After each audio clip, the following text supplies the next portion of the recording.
She was kicked out even while heavily pregnant due to the billionaire CEO mom's lies.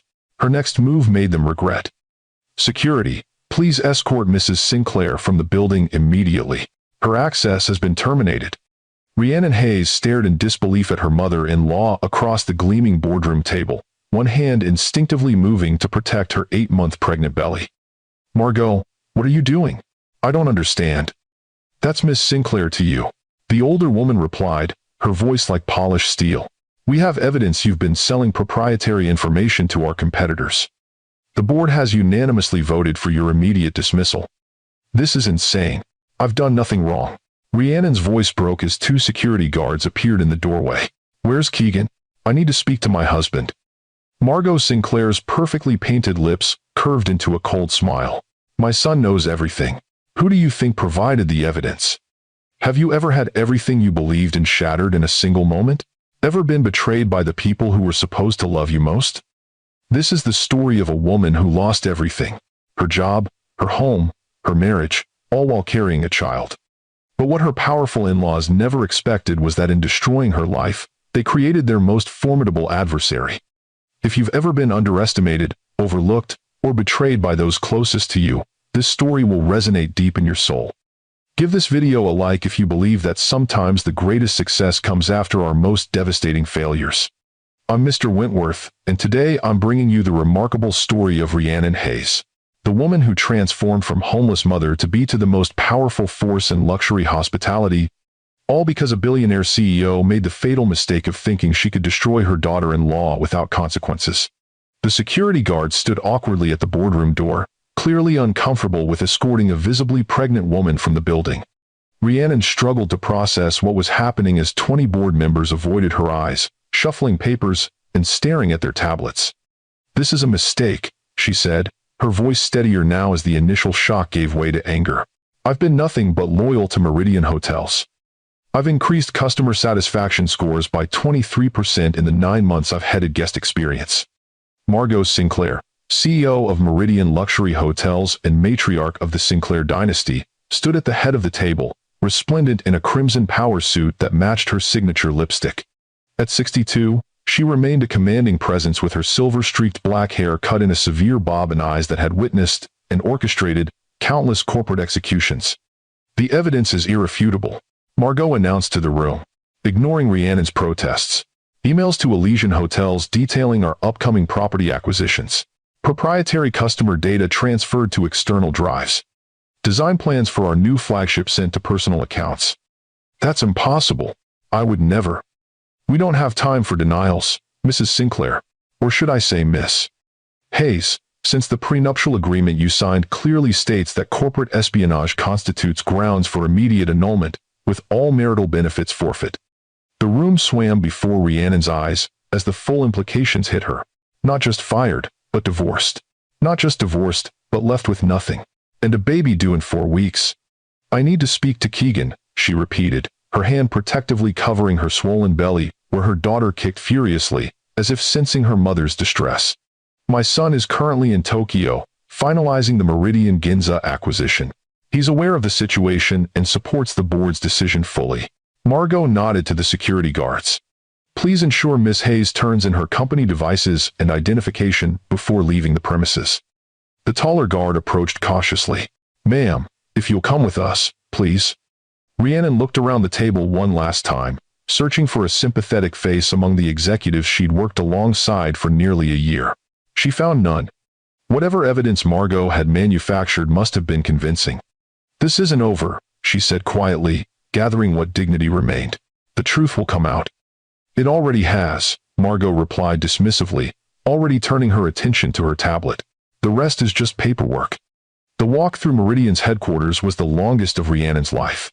Floor after floor of employees turned to watch as security escorted the CEO's pregnant daughter-in-law through the marble-floored atrium. Whispers followed in her wake. By tomorrow, everyone would know she'd been fired for corporate espionage. Her professional reputation would be in tatters. At her office, formerly her office, another security officer was already boxing her personal effects. Her company laptop, tablet, and phone had been confiscated. You can't even let me do this myself? She asked the guard beside her. Sorry, ma'am. Standard protocol for security violations. 1. Rhiannon watched numbly as photos of her and Keegan disappeared into a cardboard box. Just months ago, they'd been the golden couple of Meridian, the brilliant heir to the Sinclair hospitality empire and his innovative wife who was revolutionizing the luxury guest experience. Now she was being treated like a criminal. When they reached the lobby, the head of security handed her a manila envelope. Your personal effects will be delivered to your residence. This contains the termination paperwork and legal notification regarding the prenuptial agreement enforcement. His voice softened slightly. Do you have someone who can pick you up, Miss Hayes? The return to her maiden name stung more than she expected. I'll call a car. Outside, the September sun beat down on Meridian's gleaming headquarters, 50 stories of glass and steel dominating the Manhattan skyline. Rhiannon stood on the sidewalk, one hand supporting her aching back, the other clutching the envelope that contained the dismantling of her life. She pulled out her personal phone with shaking hands. The first call had to be to Keegan. Whatever evidence his mother had fabricated, he couldn't possibly believe it. They'd been married for 18 months, blissfully happy and eagerly awaiting their daughter's birth. He knew her. The call went straight to voicemail. Tokyo was 14 hours ahead, but Keegan always kept his phone on for her calls. Keegan, it's me. Your mother just had me escorted out of Meridian. She's claiming I committed corporate espionage, which is insane. Please call me back immediately. I need you. She paused, fighting tears. We need you. Next, she tried their Upper East Side apartment. Their housekeeper, Luz, answered on the third ring. Luz, it's Rhiannon. Has anything unusual happened at the apartment today? The woman's usually warm voice was hesitant. Mrs. Sinclair, the elder Mrs. Sinclair, she came with some men about an hour ago. They changed the locks, she said. The housekeeper's voice faltered. She said you would not be returning. Rhiannon closed her eyes, leaning against the building for support as pedestrians streamed past. Did she take my things? No, Senora. Everything is still here. But she said I should not let you in if you came. I am so sorry, but I cannot lose this job. My daughter's college. I understand, Luz. It's not your fault. Rhiannon tried to keep her voice steady.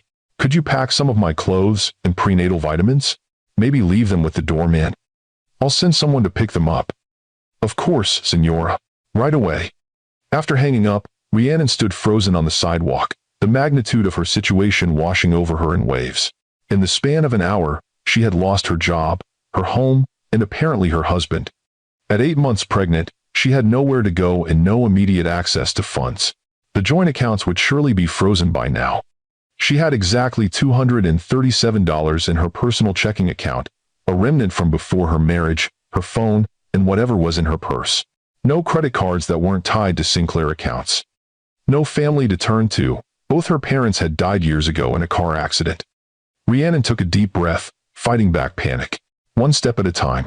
First, find a place to stay tonight. Tomorrow, get a lawyer. Prove her innocence. She scrolled through her contacts, the list suddenly seeming very short. Most of her friends were Keegan's friends first, or connected to Meridian. Who would believe her over the Sinclair empire? Finally, she called Ava Diallo, her college roommate, who now worked as an attorney specializing in employment law. Ava, I'm in trouble. I need help. 2 hours later, Rhiannon sat in Ava's modest Brooklyn apartment, a cup of chamomile tea cooling on the coffee table before her as she finished explaining the situation. Let me get this straight, Ava said, her legal pad covered in notes.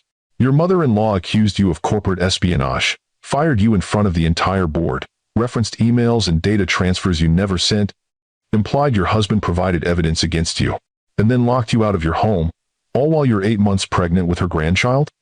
That's the condensed version. Yes. That's not just wrongful termination, that's sociopathic. Ava shook her head in disbelief. Have you been able to reach Keegan? No. Still going straight to voicemail. I've left 3 messages. Rhiannon rubbed her temple, fighting a growing headache. I still can't believe he'd be part of this. We were happy, Ava. Excited about the baby. He painted the nursery himself last weekend. Men can be persuasive liars, Ava said darkly. Especially rich ones. Not Keegan. This has Margot written all over it. She's never liked me, never thought I was good enough for her precious son and heir. Rhiannon shifted uncomfortably, her back aching from stress and pregnancy. She tolerates nothing, and no one that threatens her control. And you threatened that control how? By existing. By making Keegan happy outside of Meridian. By having ideas about hospitality that didn't align with her outdated concepts. Rhiannon sighed. Mostly by getting pregnant, I think. Margot was furious when we announced it, though she hid it well in public. She thought we were rushing things, that Keegan needed to focus on expanding Meridian's Asian market. So she manufactured evidence to get rid of you. Ava tapped her pen against the legal pad. The question is why now? Why not wait until after the baby was born? Because in 3 weeks, I would have qualified for significant shares under the marriage terms of the prenup. First grandchild bonus clause. Margot must have realized I'd have actual voting power once the baby arrived. Ava whistled low. Okay, so she had motive. But without seeing this so-called evidence, we're flying blind. You need a lawyer who specializes in both employment and family law. I can recommend someone, but Ava hesitated. The Sinclairs have unlimited resources and a team of attorneys on retainer. This won't be an easy fight. I know, but what choice do I have? Rhiannon's hand moved protectively to her belly. I can't let them take everything, including my reputation. My daughter deserves better. You can stay here as long as you need. The sofa pulls out. Ava squeezed her friend's hand. We'll figure this out. That night, as Rhiannon tried to get comfortable on Ava's sofa bed, her phone finally rang. Keegan's name flashed on the screen, sending her heart racing. Keegan? Thank God. Your mother has lost her mind. She's claiming I know what you did, Rhiannon. His voice was cold, distant in a way she'd never heard before. I've seen the emails. The data transfers. It's all there. What? No. Keegan, I never sent any emails to competitors. This is insane. Your mother is setting me up. Always blaming my mother. He sighed heavily. I defended you for months, while she warned me you were using me to gain insider knowledge of Meridian.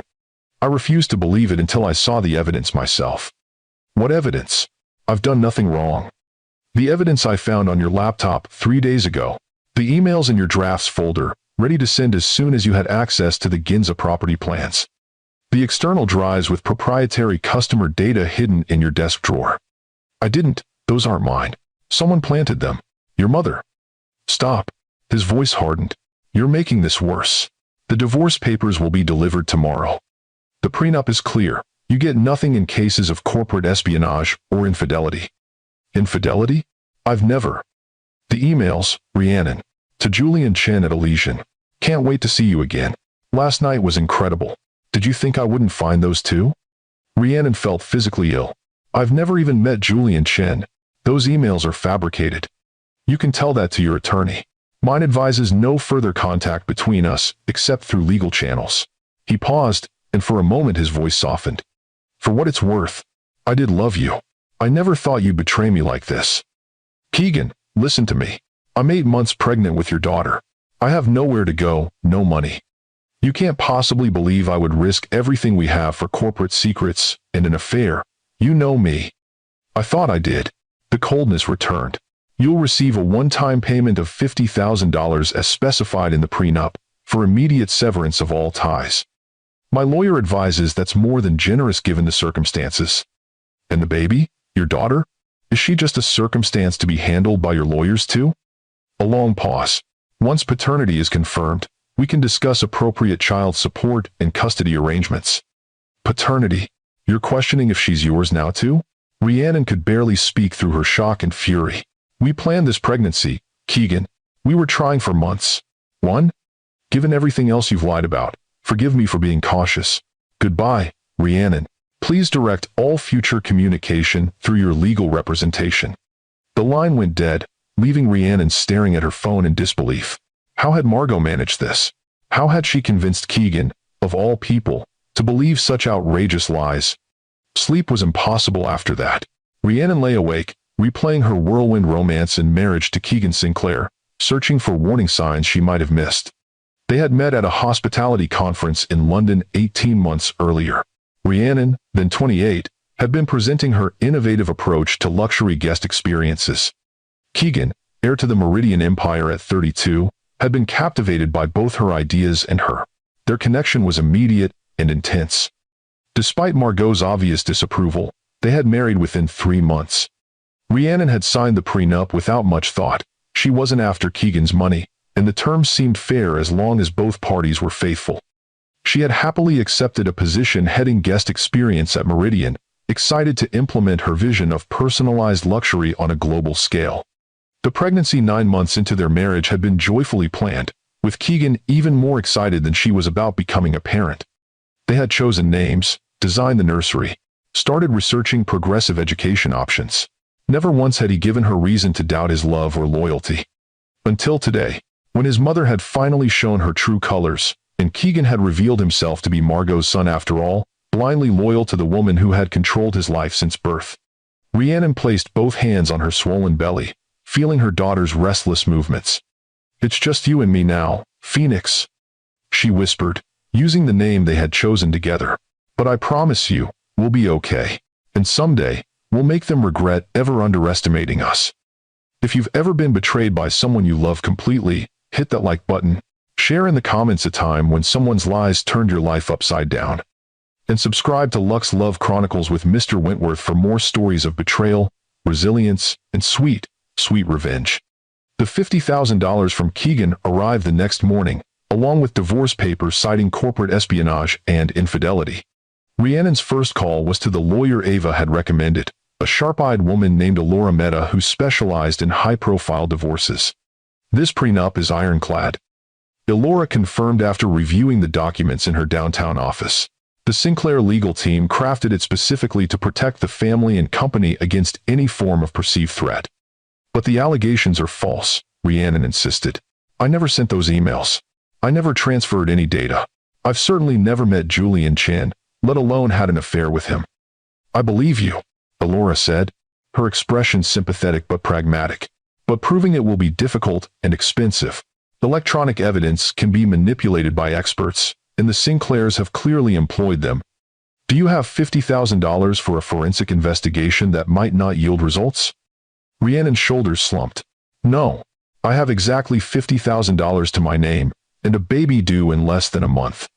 "Then my advice is to focus on securing appropriate child support and establishing paternity. The prenup doesn't cover child-related obligations. Once the baby is born and paternity confirmed, we can push for significant support given the Sinclair family's wealth." "So, I just let them get away with destroying my reputation? With manufacturing evidence against me?" "For now, yes." Elora's voice was gentle but firm. "Miss Hayes, you're about to be a single mother with limited resources against one of the most powerful families in the hospitality industry. Pick your battles carefully." Rhiannon left the attorney's office with a weight in her chest. Elora was right, of course. Fighting the Sinclairs would deplete her meager funds before the baby even arrived. Her priority had to be securing a place to live and preparing for Phoenix's birth.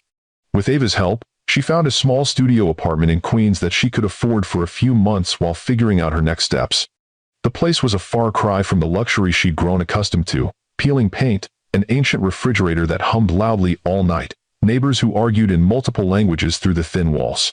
But it was clean and safe, with a hospital nearby for when her time came. The hardest part was the isolation. Former colleagues from Meridian wouldn't return her calls. Friends from her social circle with Keegan suddenly had busy schedules. Even LinkedIn connections disappeared as word spread of her alleged corporate espionage. Margot had been thorough in her destruction. 2 weeks after moving into the Queen's apartment, Rhiannon waddled back from another disappointing job interview. Despite her impressive resume, no luxury hotel would touch her now.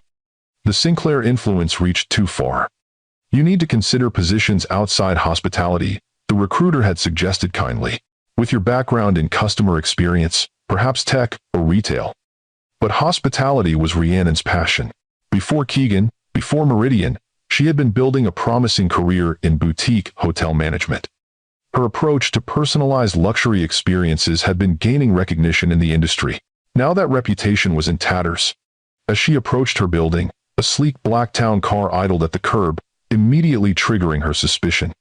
When the back door opened and Margot Sinclair emerged, elegant as ever in a charcoal gray suit, Rhiannon's heart began to race. "What are you doing here?" she demanded, one hand automatically moving to protect her belly. Margot's gaze swept over the rundown building, her distaste evident. "My God, Rhiannon, was the drama really necessary? You could have quietly accepted the settlement and moved somewhere decent."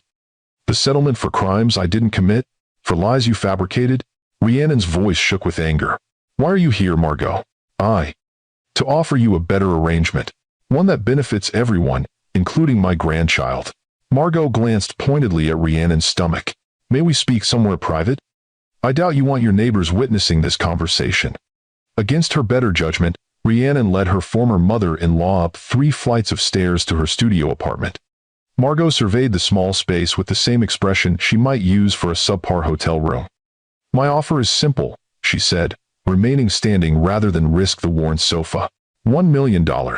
Tax-free.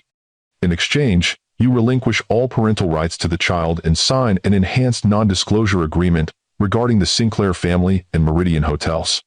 Rhiannon stared at her in shock. You want me to sell you my baby? I want to ensure my grandchild has the advantages of the Sinclair name and resources, without the complications of a mother accused of corporate espionage.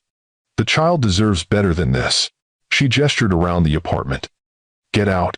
Rhiannon's voice was dangerously quiet. Don't be emotional. Think practically. $1 million would set you up comfortably anywhere in the world. You could start fresh, perhaps even in another industry since hospitality is no longer an option for you. Because you made sure of that, you destroyed my reputation, my marriage, my career, and now you want my child too? There isn't enough money in the world, Margot. Margot. The older woman's expression hardened. You're making a mistake. This offer expires when you leave this room. The only mistake I made was underestimating how far you'd go to control your son's life. Now get out before I call the police and report you for attempting to buy a human being. Don't be dramatic. I'm offering you an opportunity. And I'm declining. Unlike the Sinclairs, I don't measure everything in dollar values. Margot's lips thinned. Then you leave me no choice but to ensure Keegan pursues full custody once the child is born. Given your circumstances and the corporate espionage charges, no judge will rule in your favor. We'll see about that. Judges also tend to frown on manufactured evidence and attempting to buy babies. Good luck proving any of that without resources or connections. Margot moved toward the door, then paused. You know, I almost admired your ambition. If you had been content with being Keegan's wife rather than trying to influence Meridian's direction, we might have coexisted peacefully. If you had seen me as an asset rather than a threat, we might have made Meridian even more successful together. Rhiannon countered. Instead, you've lost my expertise and your son's trust, whether he realizes it yet or not. My son knows where his loyalties belong. Goodbye, Rhiannon. Do give my regards to my grandchild. After Margot left, Rhiannon sank onto the sofa, her legs suddenly too weak to support her. The audacity of the woman, thinking she could simply purchase her granddaughter and erase Rhiannon from existence. The callousness of believing every relationship, every person had a price tag. That night, Phoenix was unusually active, kicking and shifting as if sharing her mother's distress. As Rhiannon tried to find a comfortable position for sleep, a sharp pain lanced through her abdomen, taking her breath away. Not yet, she whispered, rubbing her belly. It's too early, little one. But Phoenix had other ideas. By morning, Rhiannon's contractions were 5 minutes apart. She called an Uber to the hospital, praying that everything would be all right despite the baby arriving 3 weeks early. 26 hours later, Phoenix Sophia Hayes entered the world, tiny but healthy, with a shock of dark hair and eyes that, when briefly open, seemed to hold all the determination her name suggested. She's perfect, the nurse assured Rhiannon as she placed the swaddled infant in her arms. 5 pounds, 4 ounces. Excellent APGAR scores. You did wonderfully. Exhausted but filled with a fierce new love, Rhiannon studied her daughter's face. She had Keegan's nose and chin, but Rhiannon's eyes and mouth. A perfect blend of them both. Should we notify the father? The nurse asked gently. Rhiannon hesitated. Despite everything, Keegan deserved to know his daughter had arrived. But the thought of him rushing in with Margot, perhaps with lawyers in tow ready to challenge her custody, was too much to bear in her vulnerable state. Not yet, she decided. We need some time, just the two of us. The hospital room felt empty without the flowers, balloons, and visitors that most new mothers enjoyed. Ava had come immediately upon hearing the news, bringing a small stuffed giraffe and taking the first photos of Phoenix. But there were no grandparents cooing over the baby, no proud father handing out cigars, no siblings eager to meet their new niece. Just Rhiannon and Phoenix against the world. On the second day, as Rhiannon was preparing for discharge, an unexpected visitor arrived. Zora Jenkins, a tall black woman in her 60s with elegant silver dreadlocks and impeccably tailored clothing, appeared in the doorway with a lavish bouquet. "Miss Hayes? I hope I'm not intruding." Rhiannon looked up in surprise. She recognized Zora immediately, the legendary former executive of Halcyon Hotels who had revolutionized the boutique luxury market before retiring 5 years earlier. They had met briefly at industry events, but were hardly acquaintances. "Miss Jenkins, this island, unexpected. Please, call me Zora." She approached the bassinet where Phoenix slept, her expression softening. "She's beautiful. Congratulations." "Thank you. But I'm confused. How did you know I was here?" Zora settled into the visitor's chair with the grace of someone accustomed to commanding rooms. "I make it my business to stay informed about the industry, even in retirement. When I heard what Margot Sinclair had done, well, let's just say it confirmed my long-held opinions about that woman's character." "You believe I'm innocent?" Rhiannon couldn't keep the surprise from her voice. "Of course. Anyone who knows your work understands you have too much integrity for corporate espionage. Besides, Margot's tactics are hardly original. She did something similar to a promising executive at Halcyon 20 years ago, a young man who was outshining her son at the time." Rhiannon shifted Phoenix in her arms, wincing slightly at the movement. "That sounds like Margot." "One. Indeed. I've come with a proposition, Miss Hayes. One considerably more ethical than Margot's recent offer." Rhiannon tensed. "You know about that?" "As I said, I stay informed." Zora leaned forward. "I have a guest house on my property in the Hudson Valley. It's yours, rent-free, for as long as you need to get back on your feet. Additionally, I find myself in need of a consultant for a project I'm considering. Your perspective on next-generation luxury experiences would be invaluable." "Why would you help me? We barely know each other." "3 reasons. First, I admire your work. Your presentation at the London conference last year was brilliant. Yes, I was there, though we weren't introduced. Second, I despise injustice, particularly when perpetrated by someone like Margot Sinclair, who has built her success on the backs of others' ideas. And third," Zora smiled, a twinkle in her eye, "I've reached an age where I do exactly as I please without worrying about industry politics." Rhiannon studied the older woman, searching for hidden motives and finding none. "That's extremely generous. It's mutually beneficial. The guest house has been empty since my daughter moved to London, and I genuinely need your expertise. I'm considering a new venture, and fresh perspectives are essential." Zora glanced again at Phoenix.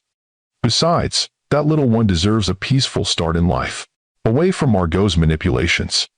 The offer was exactly what Rhiannon needed, a safe place to recover, a chance to remain connected to the industry she loved, and a respite to plan her next moves. But accepting help from a virtual stranger felt risky after all she'd been through.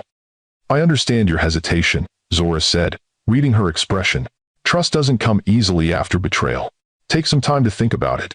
Research me thoroughly.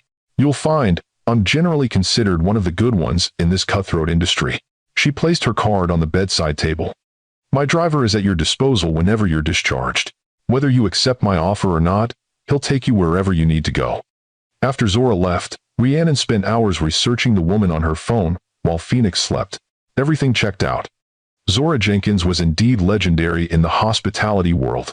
Innovative, principled, and known for mentoring talented young executives. She had sold her shares in Halcyon Hotels 5 years ago and retired to an estate in the Hudson Valley, occasionally consulting for exclusive properties around the world. More importantly, she had a long-standing rivalry with Margot Sinclair, dating back to their early careers when both women were fighting for recognition in a male-dominated industry. If anyone would understand what Rhiannon was facing, it would be Zora. When Phoenix woke for her feeding, Rhiannon had made her decision. The Queen's apartment was no place to bring a newborn, especially with her limited funds. Zora's offer provided safety, stability, and possibly a path back to the career she loved. "What do you think, little Phoenix? Should we accept help from a legendary hospitality queen?" The baby blinked up at her solemnly, as if considering the question. "I think so too. Sometimes the universe sends exactly what we need, right when we need it most." 2 days later, Rhiannon and Phoenix arrived at Zora's Hudson Valley estate, a stunning contemporary home set on 20 wooded acres with views of the river.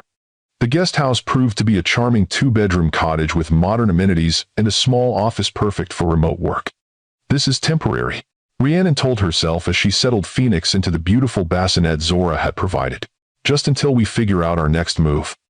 But as days turned into weeks, Rhiannon found an unexpected peace in the quiet countryside.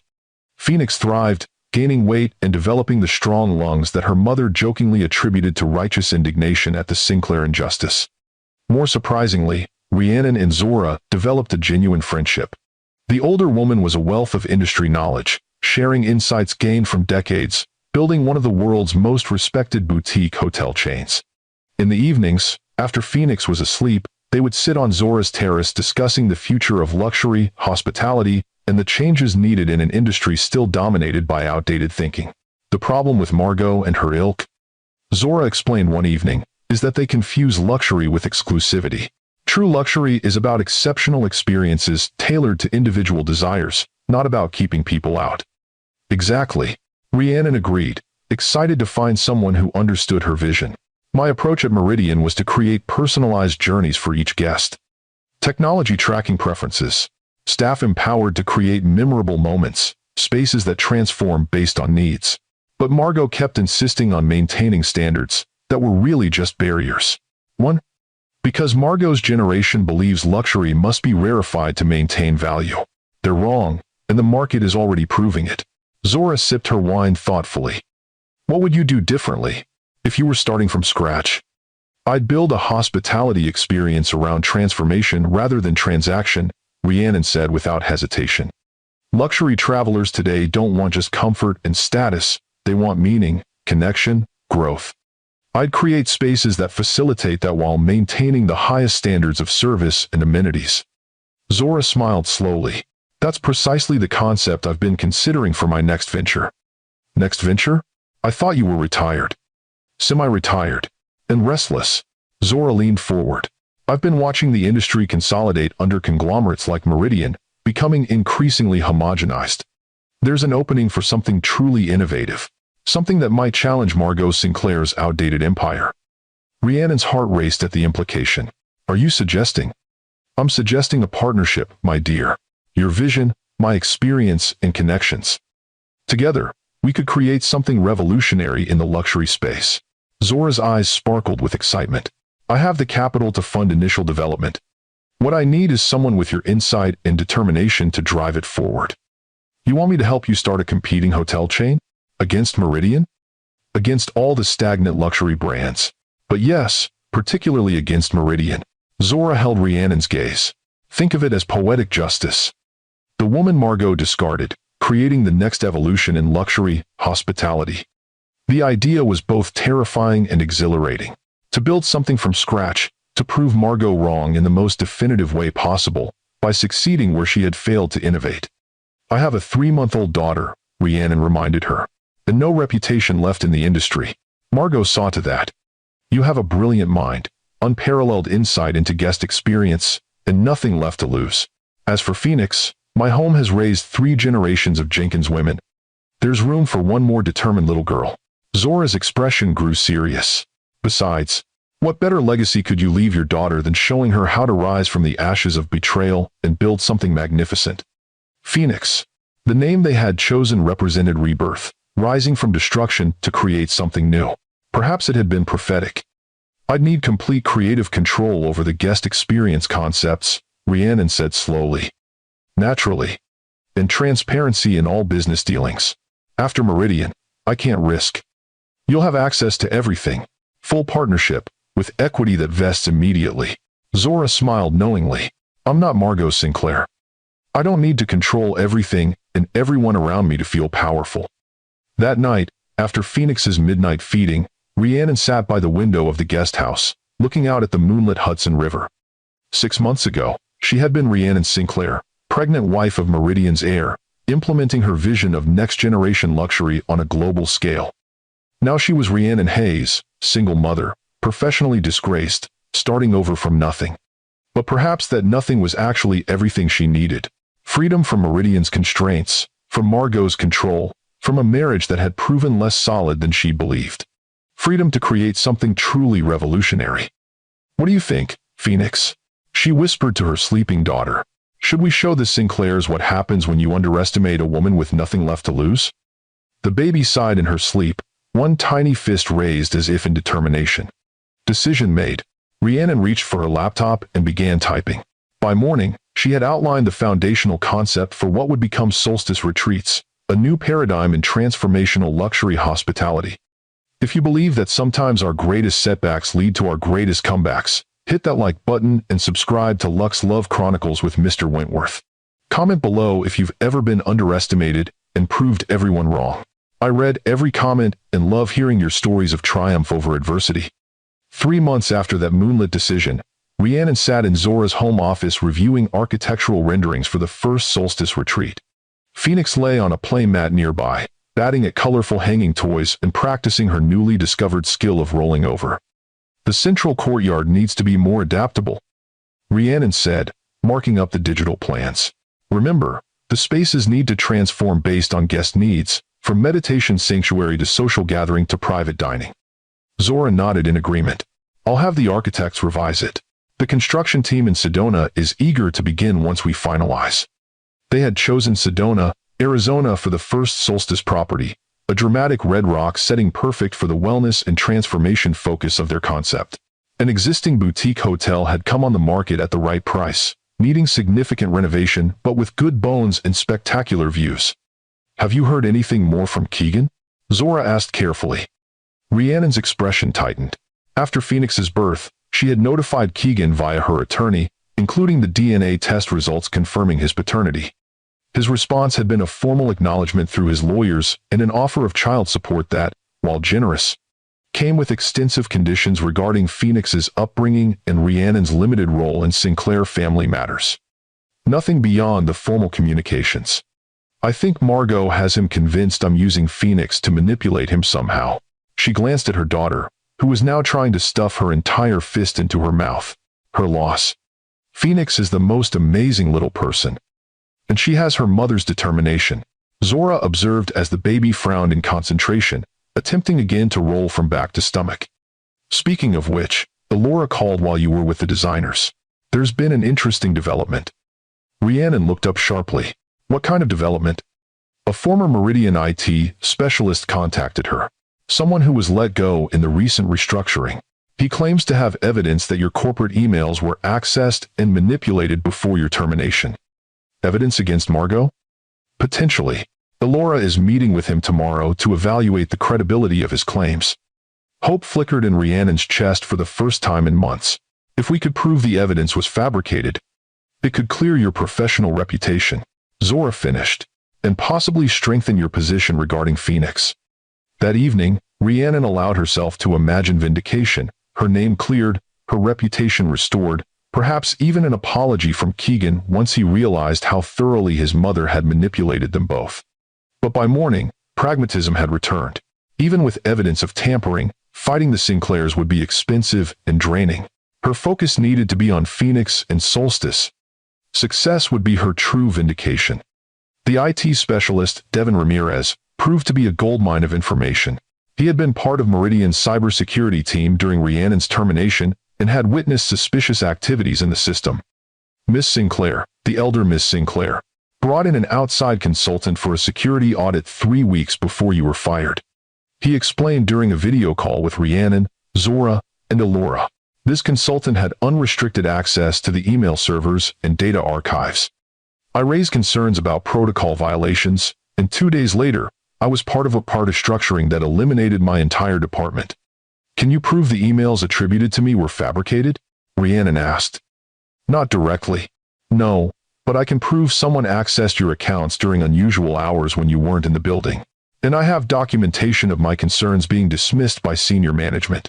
He hesitated. "There's something else. Before I was escorted out, I copied some interesting files from the consultant's temporary workstation, including email drafts that were clearly templates for fabricating conversations." Elora leaned forward. "Mr. Ramirez, are you saying you have actual evidence of fraud?" "I'm saying I have evidence that raises serious questions about the integrity of Meridian's cybersecurity during that period. Questions a good forensic investigator could use to dismantle their case against Miss Hayes. It was something, not definitive proof, but a crack in Margot's perfect frame job. For the first time, Rhiannon had hoped that her professional reputation might be salvageable. "There's more," Devon continued. "The alleged communications with Julian Chen at Elysian Hotels? Mr. Chen was in a medically induced coma following a car accident during the dates of some of those emails. He physically couldn't have been responding to anyone." Rhiannon felt a surge of vindication. "So the affair allegations are provably false?" "Absolutely. Anyone with access to Singapore news could verify Mr. Chen's accident and hospitalization. It was major news in the hospitality world there." "Why would Margot make such an easily disprovable claim?" Zora wondered. "Because she never expected to be challenged," Elora answered. "She assumed Rhiannon would take the settlement and disappear, humiliated and defeated." "She thought I had no fight left in me," Rhiannon said quietly, looking at Phoenix, who had fallen asleep in her portable bassinet. She was wrong. The discoveries energized Rhiannon. While Elora began building a case for potential legal action, Rhiannon threw herself into developing Solstice retreats with renewed determination. The concept evolved rapidly. Luxury properties in spectacular natural settings, designed to facilitate personal transformation through wellness, adventure, culture, and connection. Not just places to stay, but spaces to become, she explained to potential investors during a presentation Zora had arranged. Each Solstice property will offer completely personalized journeys toward whatever transformation our guests seek, whether that's physical wellness, creative breakthrough, spiritual renewal, or simply profound rest. The response was enthusiastic. Zora's reputation opened doors, but it was Rhiannon's vision that secured commitments. By Phoenix's first birthday, they had funding for 3 properties and had broken ground on the Sedona location. To Phoenix, Zora toasted during the small celebration at her home, who inspired her namesake venture, and to her remarkable mother, who refused to stay buried in the ashes. Rhiannon smiled, watching her daughter demolish a tiny smash cake with characteristic determination. The past year had been the most challenging and rewarding of her life. While the pain of Keegan's betrayal remained, it had dulled as her focus shifted to Phoenix and Solstice. The only shadow on the day was Keegan's absence. Despite regular child support payments, he had made no effort to meet his daughter. Quarterly updates from Rhiannon's attorney were met with formal acknowledgments from his legal team, nothing more. Whatever hold Margot's had on her son remained absolute. "He's missing so much," Rhiannon said to Zora after the other guests had left and Phoenix was asleep, cake exhausted. Her first words, her first steps, all the little moments that make her who she island. "That's his loss," Zora replied simply. "And someday, he'll realize it." "I hope so. Not for my sake, but for Phoenix's. Every child deserves to know both parents, even if one of them made terrible mistakes." Zora studied her protégé thoughtfully. "You've forgiven him, haven't you?" "Not entirely, but I understand him better now." Rhiannon sighed. Keegan was raised to put Meridian first, family loyalty above all else. He never stood a chance against Margot's manipulation. Perhaps, or perhaps he simply lacked the courage to question her, to fight for what he claimed to love. Zora patted Rhiannon's hand. "Don't make excuses for him, my dear. It diminishes your own strength in surviving what he helped inflict." The conversation was interrupted by Rhiannon's phone. Elora's name flashed on the screen. "By Laura? Is everything okay?" "Better than okay," the attorney replied, excitement evident in her voice. "Devon Ramirez found more evidence. Conclusive evidence. Internal messages between Margot and the security consultant explicitly discussing the fabrication of emails in your account. We have her, Rhiannon. We can prove everything." A wave of emotion, vindication, relief, and a strange sense of peace washed over Rhiannon. What happens now? What? Now we have options. We could file suit against Meridian and Margot, personally for defamation, wrongful termination, and fraud. Or we use this as leverage. For a public retraction, financial compensation, restoration of your reputation in the industry. Rhiannon considered the possibilities. A year ago, she would have wanted nothing more than public vindication and Margot's humiliation. Now, with Phoenix thriving and Solstice retreats becoming reality, her priorities had shifted. "Let me think about it," she told Elora. "This isn't just about clearing my name anymore. It's about what's best for Phoenix and Solstice going forward." After ending the call, she shared the news with Zora. "This changes everything," the older woman observed. With your reputation restored, doors would reopen throughout the industry. Yes, Rhiannon agreed. But I'm not sure I want those particular doors anymore. Solstice is building something new, something better than Meridian and its competitors. Why look backward when the future is so promising? Zora smiled slowly. You're thinking strategically. Good. What would benefit Solstice most right now? Industry credibility, positive press, and, Rhiannon hesitated, Meridian's customer data would be valuable in targeting our marketing efforts. Now you're thinking like a CEO. Zora raised an eyebrow. So what's your play? I think it's time for a conversation with Margot Sinclair. One where I hold all the cards for a change. The meeting with Margot Sinclair was set for neutral ground, a private dining room at the Peninsula Hotel, chosen specifically because it wasn't a Meridian property. Rhiannon arrived early, selecting a seat that faced the door. Every detail mattered in this negotiation, including the psychological advantage of watching Margot enter on her terms. As she waited, Rhiannon mentally reviewed her demands, all carefully crafted with Alora and Zora's guidance. The evidence Devin Ramirez had provided was damning. Explicit communications between Margot and the security consultant discussing how to plant false emails and data transfers in Rhiannon's accounts.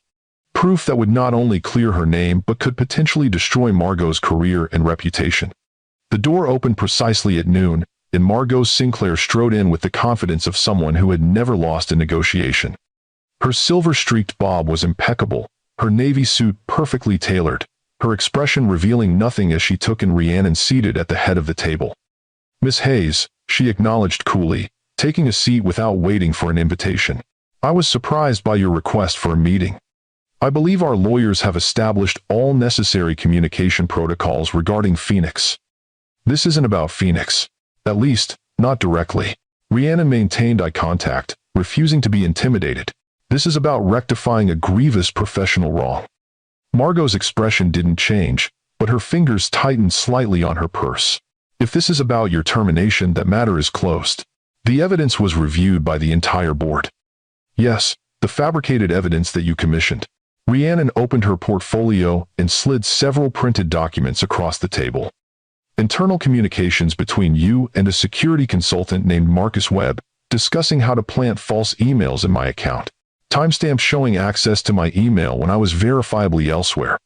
And most damning of all, your explicit instructions to create fake communications with Julian Chen, who, incidentally, was in a coma during the dates of our supposed affair. Margot glanced at the documents, her expression unchanged, but a slight flush crept up her neck. These could easily be fabricated, just as you claim my evidence was. They could be, except Devin Ramirez has provided sworn testimony and digital authentication that would stand up to any forensic investigation. As I'm sure your legal team would confirm, if you choose to pursue that route. For the first time, Margot looked genuinely unsettled. What do you want? 3 things. Rhiannon leaned forward. First, a public statement from Meridian retracting all allegations of corporate espionage and acknowledging that my termination was based on false information. Second, financial compensation for the damage to my professional reputation and the emotional distress of being publicly humiliated while pregnant. And third, access to Meridian's customer data and preference metrics for the past 5 years. Margot's laugh was sharp and dismissive. Customer data? You must be joking. That's proprietary information worth millions. I'm aware of its value. Consider it part of the settlement for damages that would be awarded in court. Damages that would likely be much higher once a jury hears how you framed your pregnant daughter-in-law for corporate espionage and adultery. You have no idea who you're dealing with, Margot warned, her voice low. I've destroyed people far more powerful than you for less. And yet here we are. Rhiannon kept her voice steady, though her heart raced. I'm offering you a private resolution that allows you to save face. The alternative is a very public lawsuit that would expose not just your actions against me, but the toxic culture you've cultivated at Meridian for decades. Keegan would never believe these accusations. Perhaps not coming from me, but coming from Meridian's own cybersecurity team, with digital forensic evidence. Keegan may be loyal to you, but he's not stupid. Margot was silent for a long moment, calculating her options. The retraction would need to be carefully worded. Nothing that admits deliberate wrongdoing. A simple acknowledgement that new evidence suggests the allegations were unfounded. The statement will be drafted by my legal team, and must be released from Meridian's official channels. Undeaded. And the financial compensation? $5 million. Absurd. Less than you'd pay after a public lawsuit, much less than the damage to Meridian stock when this story breaks. Margot's eyes narrowed. $1 million. And no customer data. That's non-negotiable. $3 million and 2 years of customer preference analytics, anonymized but segmented by property. Final offer. Another long silence as Margot weighed her options.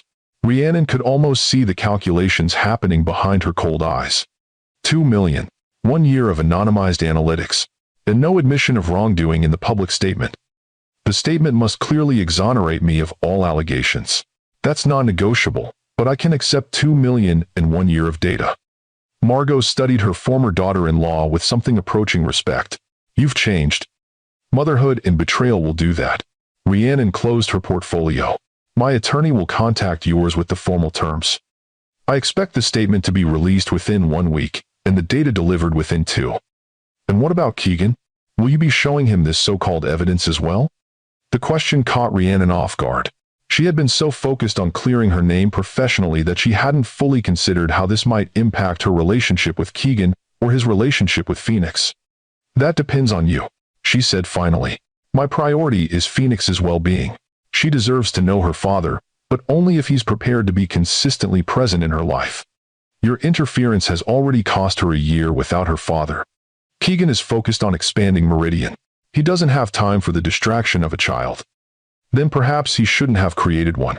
Rhiannon stood, signaling the end of the meeting. Consider carefully, Margot. This settlement offer expires in 48 hours. After that, Elora files the lawsuit, and everything becomes public record. As she walked out of the peninsula, Rhiannon felt lighter than she had in months. Whatever Margot decided, the truth was finally in her corner. Her name would be cleared, her professional reputation restored. The future of Solstice retreats looked brighter than ever. 46 hours later, Margot's attorneys delivered signed settlement documents accepting all of Rhiannon's terms. 3 days after that, Meridian Hotels released a formal statement. After thorough review of new evidence, Meridian Luxury Hotels acknowledges that allegations of corporate espionage against former executive Rhiannon Hayes were based on flawed and incomplete information. Ms. Hayes has been fully exonerated of any wrongdoing, and Meridian regrets any damage to her professional reputation. We wish her success in her future endeavors. The statement made industry headlines, with speculation running wild about what had prompted the unusual retraction. Rhiannon's phone began ringing immediately with calls from former colleagues, industry connections, and hospitality publications seeking comment. This is just the beginning. Zora told her as they celebrated with champagne at the Hudson Valley estate. Now watch how quickly the narrative changes from disgraced executive to vindicated visionary. She was right. Within weeks, Rhiannon's professional rehabilitation was complete. The same publications that had reported her downfall now eagerly covered her emergence as co-founder of Solstice Retreats, the innovative luxury concept that industry insiders were already buzzing about. From Meridian outcast to hospitality pioneer, read one headline. Hayes partners with legendary Zora Jenkins to reimagine luxury travel, proclaimed another. The timing couldn't have been better. With Rhiannon's reputation restored and industry interest peaked, investment capital flowed into Solstice. Construction on the Sedona property accelerated, and plans for locations in Bali and New Zealand moved forward. The only shadow on this success was Keegan's continued absence from Phoenix's life. Despite the public retraction clearing Rhiannon's name, he made no attempt to contact her directly. Child support payments continued through his attorneys, along with formal requests for quarterly updates on Phoenix's development, but nothing more personal. He's still under Margot's influence. Zora, observed after Phoenix's second birthday, passed without acknowledgement from her father. Some men never break free from domineering mothers. Or perhaps he's too embarrassed to face me after believing the worst. Rhiannon suggested, watching Phoenix arrange blocks in careful patterns on the floor. Either way, it's his loss. She's becoming more remarkable every day. And she was. At 2, Phoenix was already showing the determination of both her parents, along with the creativity and emotional intelligence that Rhiannon attributed to the stable, loving environment she created despite the tumultuous circumstances. The little girl thrived in the Hudson Valley estate, adored by Zora and the small family of staff who helped maintain the property. As Phoenix grew, so did Solstice retreats. 18 months after the confrontation with Margot, the first property opened in Sedona to rave reviews and immediate bookings. Industry publications praised the innovative concept, where every aspect of the guest experience was customizable and transformational. Solstice Sedona redefines luxury as personal evolution rather than mere indulgence, wrote Luxury Travel Monthly. Hayes and Jenkins have created spaces that shift with guests' needs, staff empowered to facilitate profound experiences, and technology that enhances rather than intrudes upon the journey. When power, the customer data obtained from Meridian proved invaluable, allowing Solstice to target marketing efforts to precisely the right segments. High-value Meridian clients began booking at Solstice, attracted by the more personalized, meaningful approach to luxury. At first, Meridian seemed untroubled by the upstart competitor. Margot publicly dismissed Solstice as niche and limited, predicting it would remain a small player in the vast luxury market that Meridian dominated. But as Solstice opened its second location in Bali, followed quickly by the New Zealand property, the threat became impossible to ignore. Bookings at comparable Meridian properties began to decline. Industry awards that had reliably gone to Meridian year after year were now being diverted to Solstice. Margot is furious, reported an industry contact who had attended a Meridian executive retreat. She's demanding to know how a boutique vanity project is stealing their most profitable clients. Rhiannon smiled at the news. She still doesn't understand what we've created, does she? It's not about bigger properties or more locations. It's about deeper experiences. Transformation, not transaction. She'll figure it out eventually, Zora predicted. Margot may be stubborn, but she's not stupid. The question is whether Meridian can adapt quickly enough once she does. The answer came 6 months later, when Meridian announced a new immersive luxury initiative that borrowed heavily from Solstice's approach. The press release didn't mention Solstice by name, but the influence was unmistakable in phrases like transformational guest journeys and personalized evolution of experience. Imitation is the sincerest form of flattery, Zora observed dryly when they read the announcement. And the most obvious sign of panic, Rhiannon added. They're 3 years behind us in development and understanding. By the time they implement these concepts, we'll have evolved again. She was right. While Meridian scrambled to retrofit existing properties with elements of the Solstice approach, Rhiannon and Zora were already developing the next evolution. Solstice Luminaries, ultra-exclusive retreats limited to just 20 guests, focusing on profound personal transformation through immersive experiences with world-renowned experts in wellness, creativity, adventure, and wisdom traditions. We're not competing with other hotels anymore, Rhiannon explained to investors. We're competing with life-changing experiences like extreme adventures, spiritual pilgrimages, and creative sabbaticals. Our guests don't come to escape their lives, they come to transform them. The concept struck a chord with the ultra-wealthy, seeking meaning beyond material acquisition. The first Solstice Luminary event, a 10-day creative breakthrough retreat in New Zealand featuring renowned artists, writers, and musicians as facilitators, sold out within hours at $50,000 per person. As Solstice flourished, Rhiannon found herself in the ironic position of becoming the industry innovator that Margot had feared she would be, but outside of Meridian rather than within it. The woman who had been escorted from Meridian's headquarters in disgrace was now featured on the cover of Hospitality Visionaries magazine, hailed as the future of luxury experience. The day the magazine hit newsstands, Phoenix, now 3.5, pointed to her mother's picture with pride. That's my mommy. She makes magic hotels. Magic hotels, Rhiannon repeated, hugging her daughter close. I love that description. That's exactly what we try to create. Little did she know that the same magazine was being slammed onto Margot Sinclair's desk at Meridian headquarters, with considerably less delight. How did we let this happen? Margot demanded of her executive team. She was nothing, a disgraced former employee with a concept that should have failed. Now she's stealing our highest value clients and being hailed as a visionary? No one mentioned that Rhiannon had been more than a former employee. She was still, technically, Keegan's wife. Though the divorce proceedings had stalled in a legal limbo, neither party seemed eager to resolve. And no one dared point out that Margot herself had created this situation by driving Rhiannon out under false pretenses. The Solstice approach is resonating with changing consumer preferences, the marketing director finally offered. Our research shows luxury travelers increasingly prioritize meaningful experiences over traditional status markers. Then we need to offer more meaningful experiences. Margot snapped. Accelerate the immersive luxury initiative. Increase the budget. Hire consultants who understand this transformation nonsense. Now. We've tried, Miss Sinclair. But Solstice has built their entire infrastructure around this concept from the ground up. Our properties weren't designed for this kind of flexibility. And their staff culture. He hesitated. It's different. Authentic. Our customer satisfaction metrics suggest guests can feel that difference. Margot dismissed these concerns with a wave of her hand. People respond to the Sinclair name, to our legacy of excellence. This Solstice trend is temporary. Focus on our strengths, consistency, exclusivity, prestige. But privately, she worried. For the first time in decades, Meridian was playing catch-up to a competitor, and in an area where rapid adaptation wasn't possible.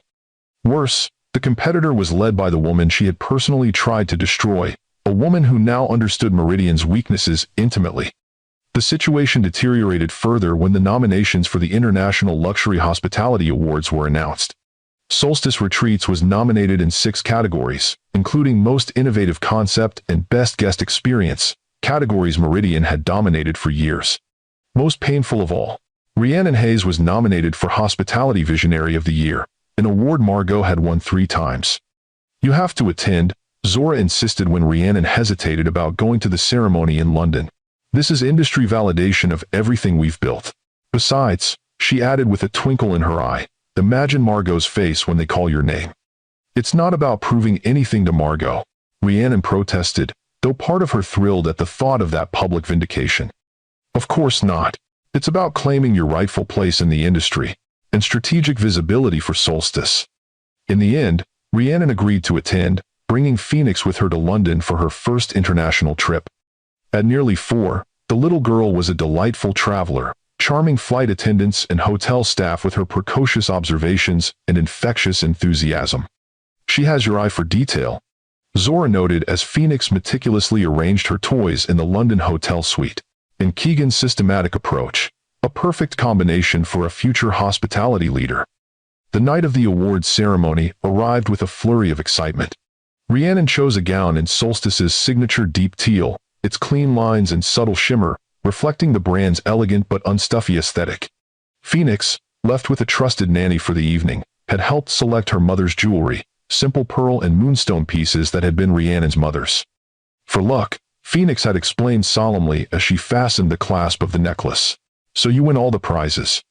The ceremony was held at the landmark London, its spectacular glass-domed atrium transformed into a glittering venue for the industry's elite. As Rhiannon entered with Zora, she was immediately greeted by former colleagues, competitors, and hospitality journalists eager to connect with the industry's rising star. She was navigating through these conversations when a familiar voice behind her made her heart skip. Rhiannon. She turned to find Keegan Sinclair standing there, as handsome as ever in his tuxedo, though with new lines of strain around his eyes. 3.5 years had passed since she'd last seen him, since he'd accused her of betrayal and corporate espionage, before she could tell him about Margot's deception. Keegan. She kept her voice neutral, though her pulse raced. I didn't expect to see you here. Meridian has nominations in 5 categories. His eyes searched her face. You look well. Success agrees with me. She gestured to Zora, creating a buffer. You remember Zora Jenkins, my business partner at Solstice. Miss Jenkins. Keegan nodded respectfully. Your return from retirement has been impactful. When the right opportunity presents itself, retirement becomes less appealing. Zora replied smoothly. If you'll excuse me, I see the Halcyon team arriving. Rhiannon, don't forget we're seated with the Luxury Travel Monthly editor. As Zora tactfully withdrew, Keegan took a half-step closer. I've been following Solstice's development. It's impressive work. Thank you. Rhiannon maintained her composure through sheer will. Though I'm surprised you'd admit that, given the competition with Meridian. Why? I can recognize innovation, even from a competitor. He hesitated. Especially from you. 1. The moment stretched between them, laden with unspoken questions and accusations. Finally, Keegan broke the silence. How is she, Phoenix? The question caught Rhiannon off guard.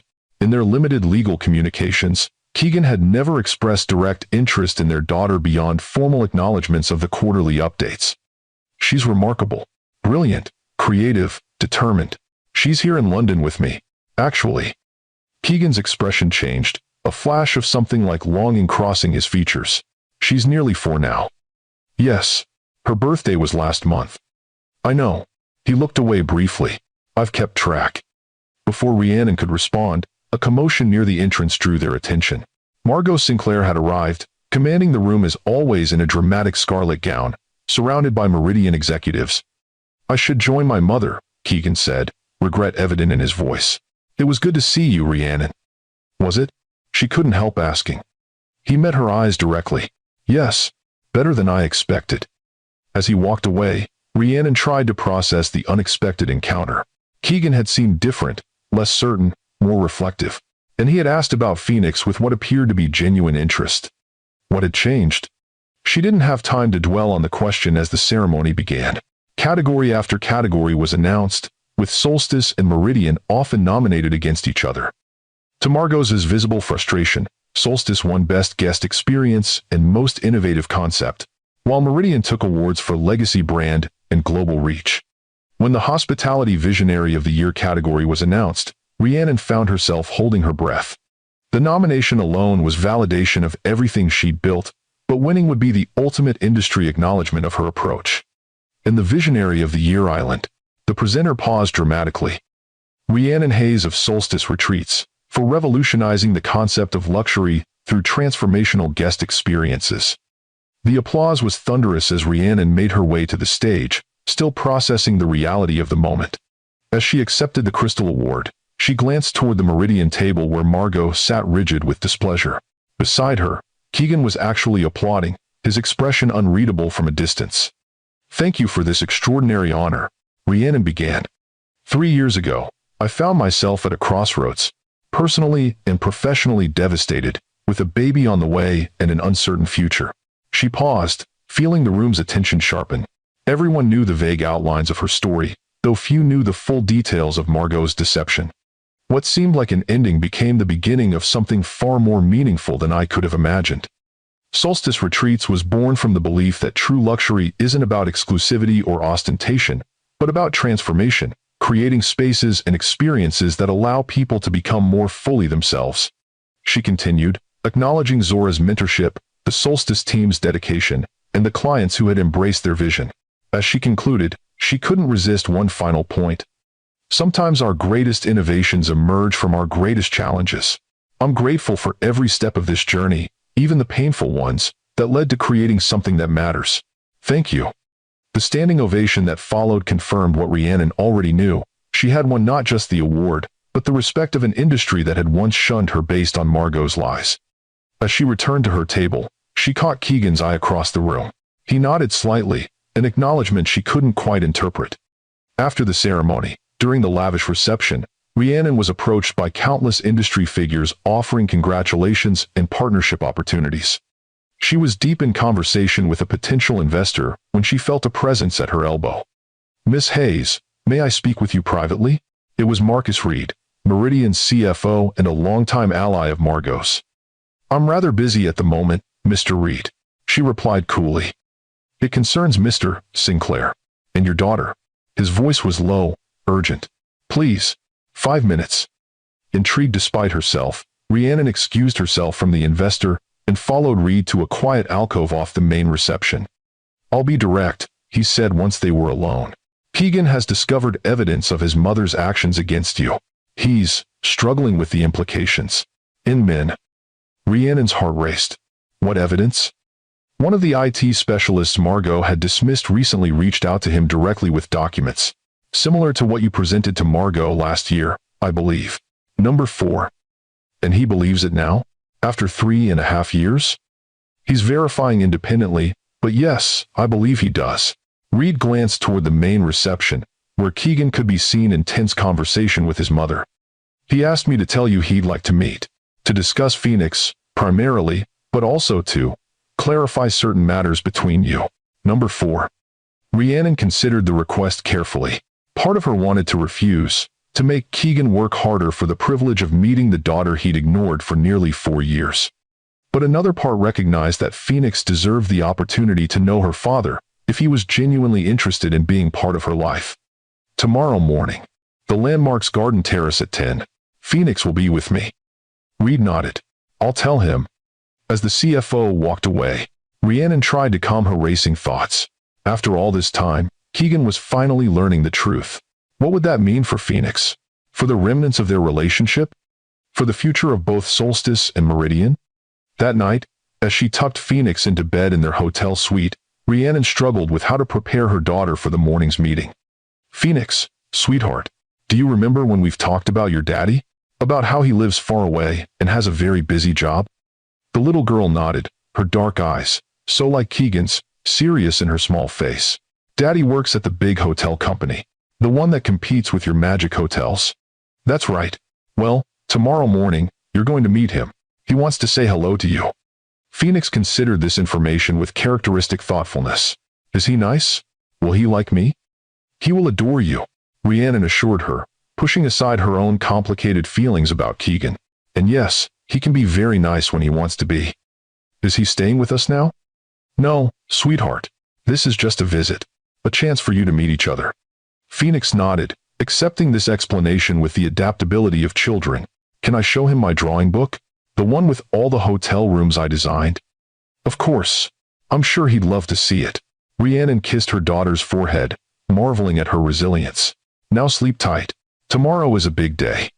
Sleep eluded Rhiannon that night as she imagined the upcoming meeting. What would Keegan say? How much did he now understand about what his mother had done? And most importantly, what did he want from Phoenix after all this time? The morning dawned clear and bright, a rarity for London in November.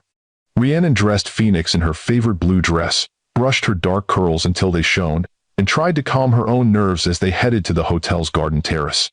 Keegan was already there, pacing nervously near a table set for 3.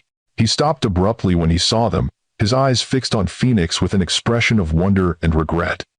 Rhiannon, he nodded, then knelt to Phoenix's eye level. And you must be Phoenix. I'm your father. Phoenix studied him with the solemn intensity she brought to all new experiences. You have eyes like mine, she observed after a moment. And Mommy says I have your thinking face when I'm solving problems. A smile broke across Keegan's face, genuine, unguarded in a way Rhiannon hadn't seen since early in their marriage. I'm told I make that exact same face. It's nice to finally meet you, Phoenix. I've missed a lot, haven't I? 3 birthdays, Phoenix confirmed seriously. And I learned to read and to swim and to design hotel rooms. Want to see? She held up the sketchbook she'd insisted on bringing. I would love that more than anything. They settled at the table, Phoenix between them, eagerly showing Keegan her drawings of magic hotel rooms, inspired by Solstice properties.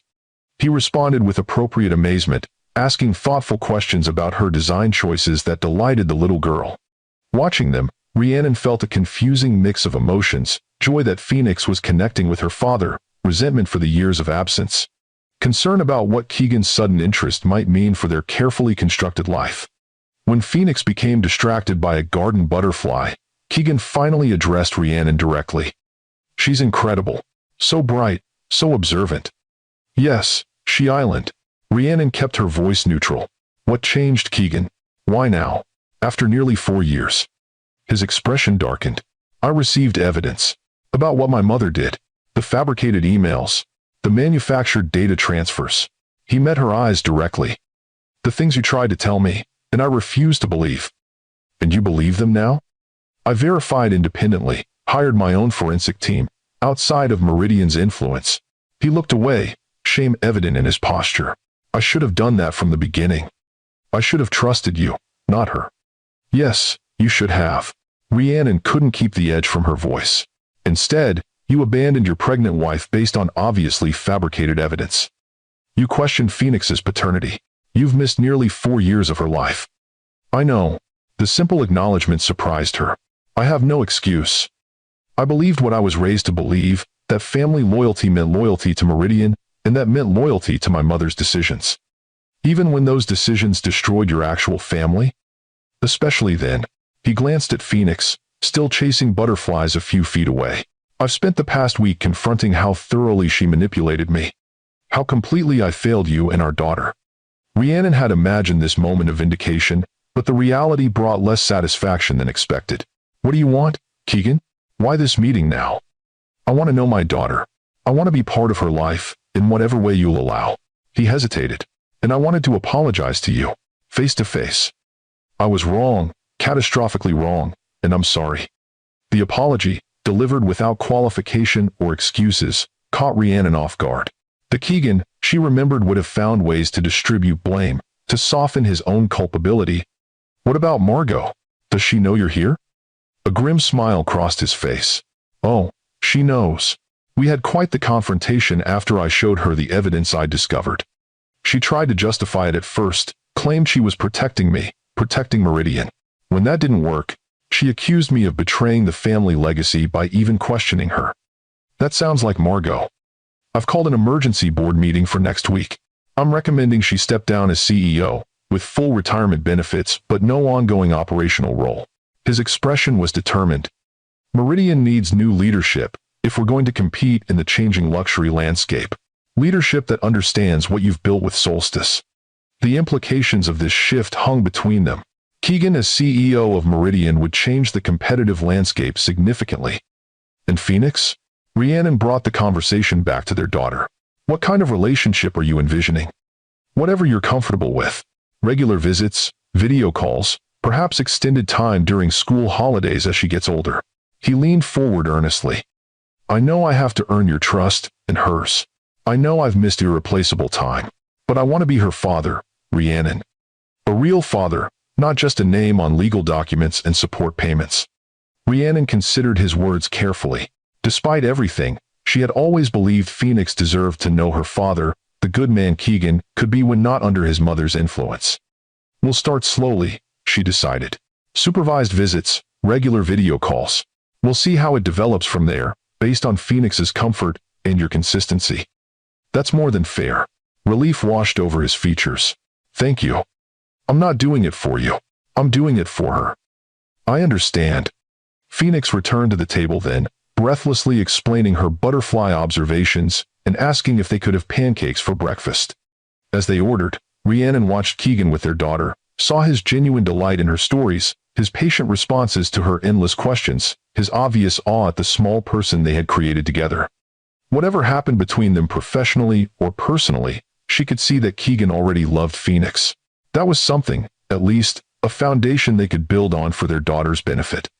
After breakfast, as they prepared to part ways, Keegan hesitated before asking, the divorce proceedings. Should we finalize them now? For clarity's sake? The question startled Rhiannon. In the chaos following Phoenix's birth and the subsequent building of Solstice, the divorce had remained in a strange limbo. Filed but never completed, neither of them pushing for resolution. I suppose we should, she agreed, though the thought brought an unexpected pang. Our attorneys can restart the process. Right. He looked as though he might say more, then simply nodded. I'll be in touch about arrangements to see Phoenix before you return to the States. As he walked away, Phoenix waved enthusiastically. Bye, Daddy. Next time I'll show you my designs for underwater hotel rooms. I can't wait, he called back, his smile bittersweet. Watching him go, Rhiannon realized that while she might never fully forgive Keegan for his failure to trust her, to fight for their family, she could at least acknowledge that he was trying to make amends now. For Phoenix's sake, she would help build this new relationship between father and daughter, whatever form it ultimately took. The emergency Meridian board meeting the following week was even more dramatic than industry insiders anticipated. Keegan presented his evidence of Margot's unethical actions, along with a comprehensive plan for Meridian's future under new leadership. When Margot attempted to dismiss the allegations as family matters, irrelevant to business operations, several board members revealed their own concerns about her increasingly erratic decision-making. The hospitality landscape is changing, noted one director. We've been slow to adapt, and it's affecting our premium properties particularly. Solstice is eating into our market share quarter after quarter. 1. Solstice is a niche player, Margot insisted.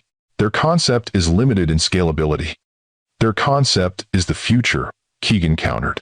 And their founder understands our operations intimately, thanks to the very actions we're discussing today.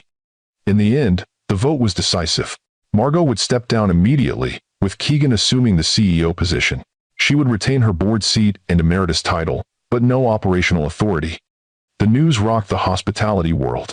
Sinclair's succession, Keegan takes helm as Margot steps down, read the headlines. Industry analysts speculated about what the leadership change would mean for Meridian's relationship with Solstice, especially given the personal connections involved. 2 days after the announcement, Keegan called Rhiannon. "I assume you've seen the news," he said when she answered. "It's been hard to miss. Congratulations on the promotion." "Thank you. I'm calling because I'd like to discuss something beyond our personal arrangements for Phoenix." His tone was carefully professional. "A business proposal. A business proposal. I'm listening. I'd like to explore a strategic partnership between Meridian and Solstice. Not an acquisition," he added quickly. "A true collaboration that leverages Meridian's global infrastructure with Solstice's innovative approach." Rhiannon was silent for a moment, processing the unexpected suggestion. "That's not what I expected. Thanks for watching. Meridian needs to evolve. You and Zora have created something remarkable with Solstice. Rather than trying to replicate it poorly, I'd prefer to partner with the originators. I'll need to discuss this with Zora. It would be a significant shift in our growth strategy." "Of course. Take whatever time you need." He paused. "This isn't about us, Rhiannon. It's about combining complementary strengths to create something better than either company could build alone." After they disconnected, Rhiannon immediately called Zora to discuss the surprising proposal. "It makes perfect business sense," Zora acknowledged after hearing the details. "Meridian has the global properties and infrastructure we lack. We have the innovative approach and guest loyalty they're desperate to capture." Number 9. But can we trust them? After everything Margot's did? Margot isn't in charge anymore, and Keegan seems to be making genuine amends, personally and professionally. Zora's voice turned thoughtful. "The question is whether a partnership serves Solstice's long-term interests better than competition." Over the following weeks, as Phoenix and Keegan began building their relationship through carefully supervised visits, Rhiannon and Zora evaluated the partnership proposal with their executive team.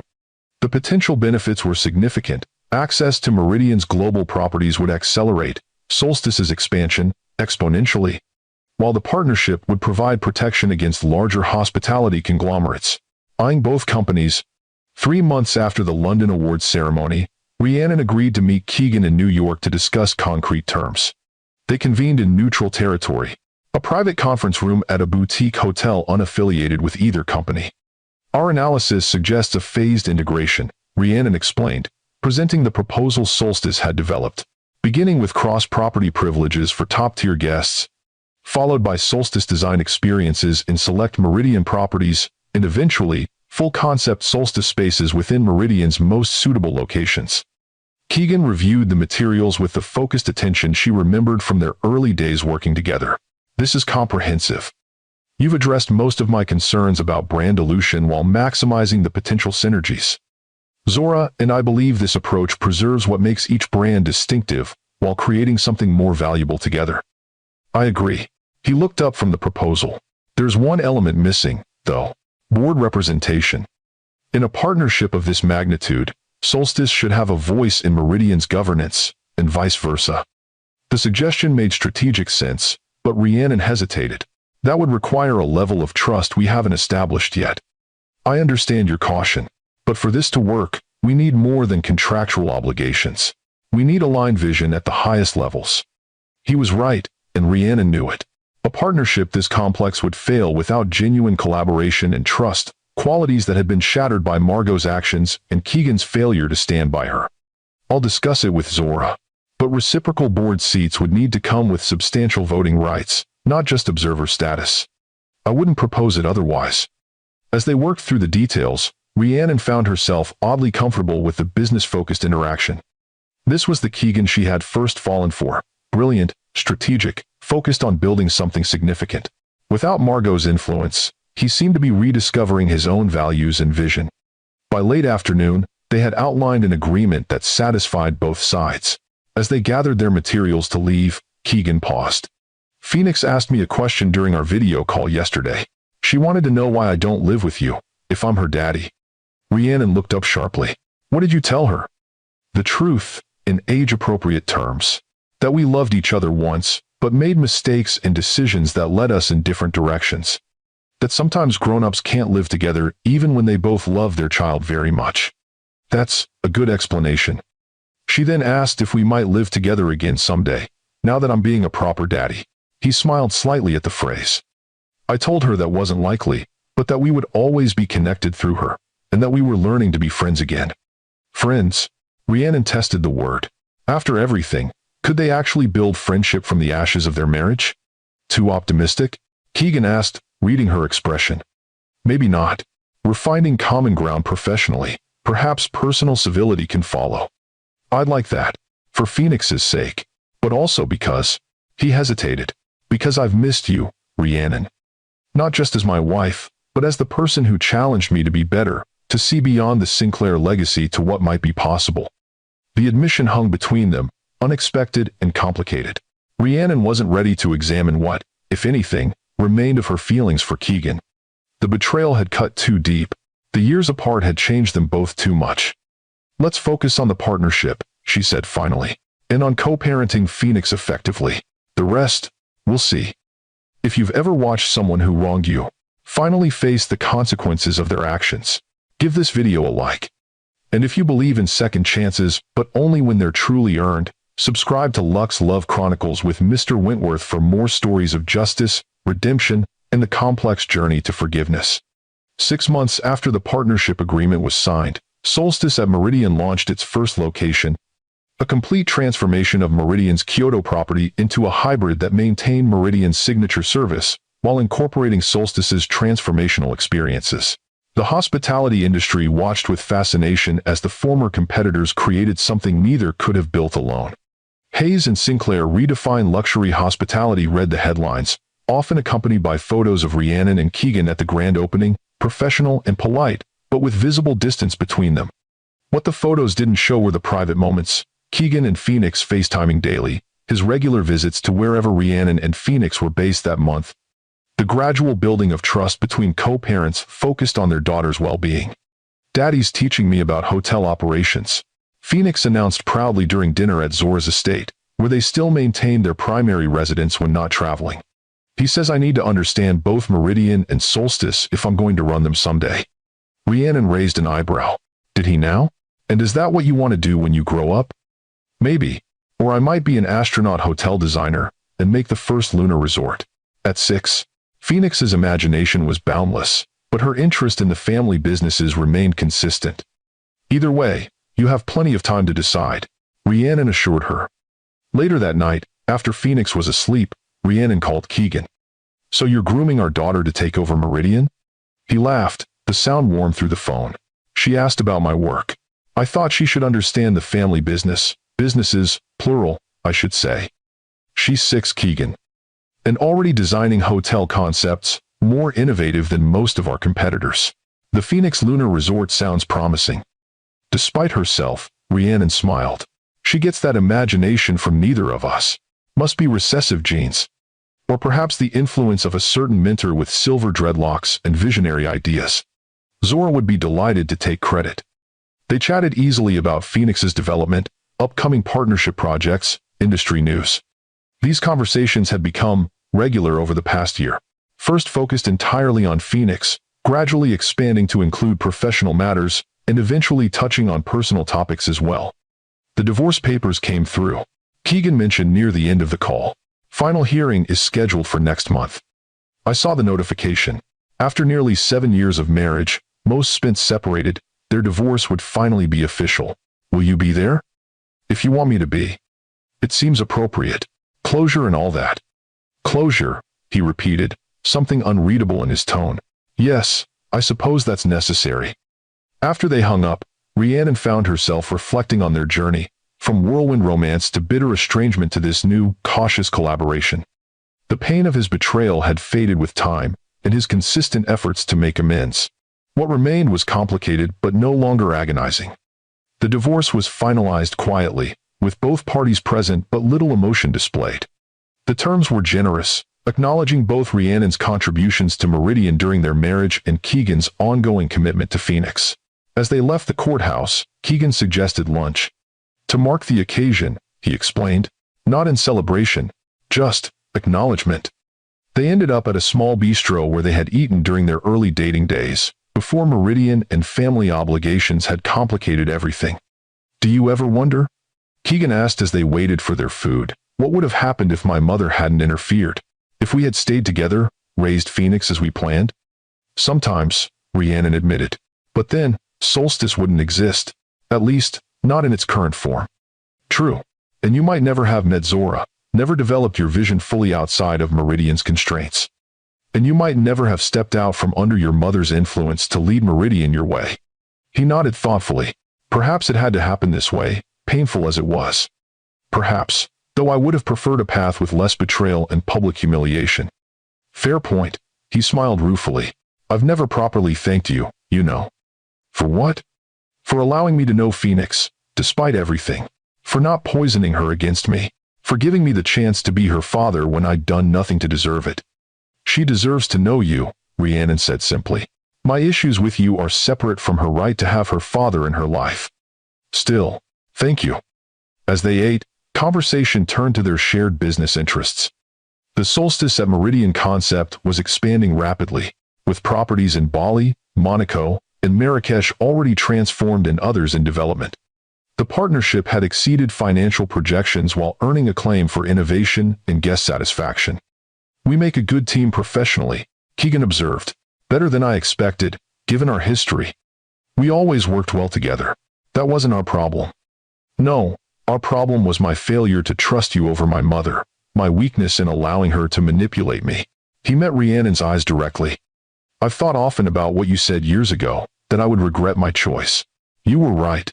I've regretted it every day since discovering the truth. The naked honesty caught Rhiannon off guard. Keegan, I'm not saying this to make you uncomfortable or to suggest anything inappropriate. We're divorced as of today, and that's the right outcome given everything that's happened. He took a breath. I just wanted you to know that I understand now what I threw away, and that I admire the remarkable life and company you've built from the ruins of what my mother and I destroyed. There was nothing left to say after that. They finished lunch, parted with polite goodbyes, and returned to their separate lives, connected through Phoenix and their business partnership, but firmly established on independent paths. 3 years later, Phoenix Sinclair Hayes celebrated her 9th birthday at the newly opened Solstice at Meridian, Tokyo, surrounded by family from both sides of her increasingly complex clan. Rhiannon watched with pride as her daughter confidently guided guests through the property's features, switching effortlessly between English and the Japanese she'd been studying since Keegan had introduced her to a tutor 2 years earlier. She's going to run both companies someday, isn't she? Zora observed, joining Rhiannon at the edge of the celebration. If that's what she wants. Rhiannon smiled as Phoenix demonstrated the room's adaptive lighting system to a fascinated younger cousin. Though space hotel design is still on the table, apparently. Why choose? Meridian Solstice Lunar Retreat has a nice ring to it. They laughed together, comfortable in the knowledge that whatever Phoenix chose, she would have options and support that Rhiannon had lacked at her age. Across the room, Keegan was deep in conversation with his new wife, Naomi, a brilliant architect who had worked on several Solstice Meridian projects. Their relationship had developed gradually and respectfully, with Keegan ensuring that both Rhiannon and Phoenix were comfortable with each new stage. They seem happy, Rhiannon noted without resentment. As do you, Zora replied, nodding toward where Rhiannon's partner, Julian, was chatting with David, Zora's son, who managed Solstice's Asia operations. Julian Mercer had entered Rhiannon's life unexpectedly 2 years earlier, when the renowned wellness expert had consulted on Solstice's transformational programs. Their connection had been immediate but cautious, both wary of workplace complications.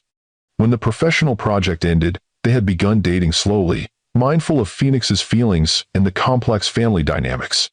Now Julian was a steady presence in their lives, respected by Phoenix and accepted by Keegan as part of their extended family circle. He understood Rhiannon's drive, supported her ambitions, and had never once asked her to diminish herself for his comfort. We are happy, Rhiannon agreed. All of us, in our different ways. The celebration continued into the evening, with Phoenix at the center of an unconventional but loving family network. When the time came to cut the cake, she insisted on having both parents beside her. Make a wish, sweetheart. Rhiannon encouraged as Phoenix prepared to blow out her candles. "I don't need to," Phoenix replied with the self-assurance that was so distinctly her own. "I already have everything I wished for." Looking around at the life they had all built from the ashes of betrayal and loss, Rhiannon had to agree. The journey had been painful, filled with obstacles she had never anticipated when she was escorted from Meridian's headquarters in disgrace nearly a decade earlier. But the destination, this moment, this success, this family reconstructed through forgiveness and determination, was worth every step. To Phoenix, Keegan proposed, raising his glass. "And to new beginnings." "To new beginnings," Rhiannon echoed, meeting his eyes briefly across their daughter's beaming face. Some endings, she had learned, were really just the first chapter of a different story, one that might ultimately be better than the original ever could have been. If this story touched your heart, please subscribe to Lux Love Chronicles with Mr. Wentworth. Share your thoughts in the comments about second chances and whether some betrayals can truly be overcome with time and genuine effort. Remember that sometimes our greatest setbacks lead to our most meaningful triumphs, and the people who tried to destroy us may ultimately make us stronger than we ever imagined possible.